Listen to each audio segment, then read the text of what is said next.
बच्चे लाइन से बच्चे फेल किए हैं। बच्चा पढ़ता नहीं है, मान ला 2 बच्चा फेल, 10 बच्चा फेल, 50 बच्चा फेल, लाइन से बच्चे फेल है। कैसे फेल है? केमिस्ट्री निकाल सकता कौन फेल कर रहा है? तो वो ये इसलिए कर रहा है। और सबसे सिंपल पेपर था इंग्लिश, तो फिर भी उसमें फेल है।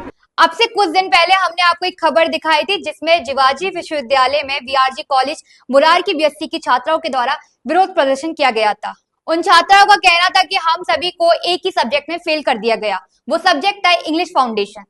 छात्राओं के विरोध के बाद इस मामले की जांच हुई, जिसमें पाया गया एग्जाम के दौरान बीएससी के स्टूडेंट्स को बीकॉम का पेपर बांट दिया गया था और जो कॉपी चेक हुई तो वो बीएससी के पेपर से हुई, जिसके बाद में दोबारा बीकॉम के पेपर से कॉपी चेक हुई तो सभी छात्राएं पास भी हो गई।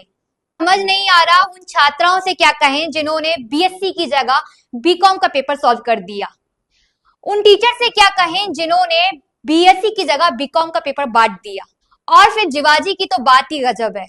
आइए आपको सुनाते हैं इस मामले में जिवाजी यूनिवर्सिटी के कुल सचिव ने मीडिया को क्या बताया। प्रकरण आधार पाठ्यक्रम में हिंदी अंग्रेजी का था और हिंदी अंग्रेजी विषय में जो मूल्यांकन परीक्षा होती है वो मल्टीपल चॉइस के आधार पर होती है और उसका जो आंसर है वो ओएमआर सीट पर दिया जाता है और ओएमआर सीट से कंप्यूटर से उसका वैल्यूएशन कराया जाता है। क्योंकि सिलेबस पूरा यूजी सेकेंड ईयर की बच्चियां थी तो सिलेबस उनका एक ही था, इसलिए एक ही तरह के पेपर बनते हैं, लेकिन छात्र संख्या बहुत अधिक हो जाती है और एक ही दिवस में सभी की परीक्षाएं कराना संभव नहीं होता है। इसलिए बीए का एक दिन पेपर करा लेते हैं, बीएससी का एक दिन करा लेते हैं, बीकॉम का एक दिन पेपर कराते हैं, तो निश्चित रूप से उनके अलग अलग प्रश्न पत्र तैयार कराए जाते हैं।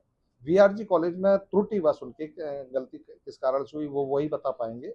उन्होंने बीएससी के स्थान पर बीकॉम का पेपर उस दिनांक पर बच्चों को वितरित कर दिया गया और यहाँ कोई सूचना उन्होंने नहीं कराई कि ये हमसे गलती हो गई है।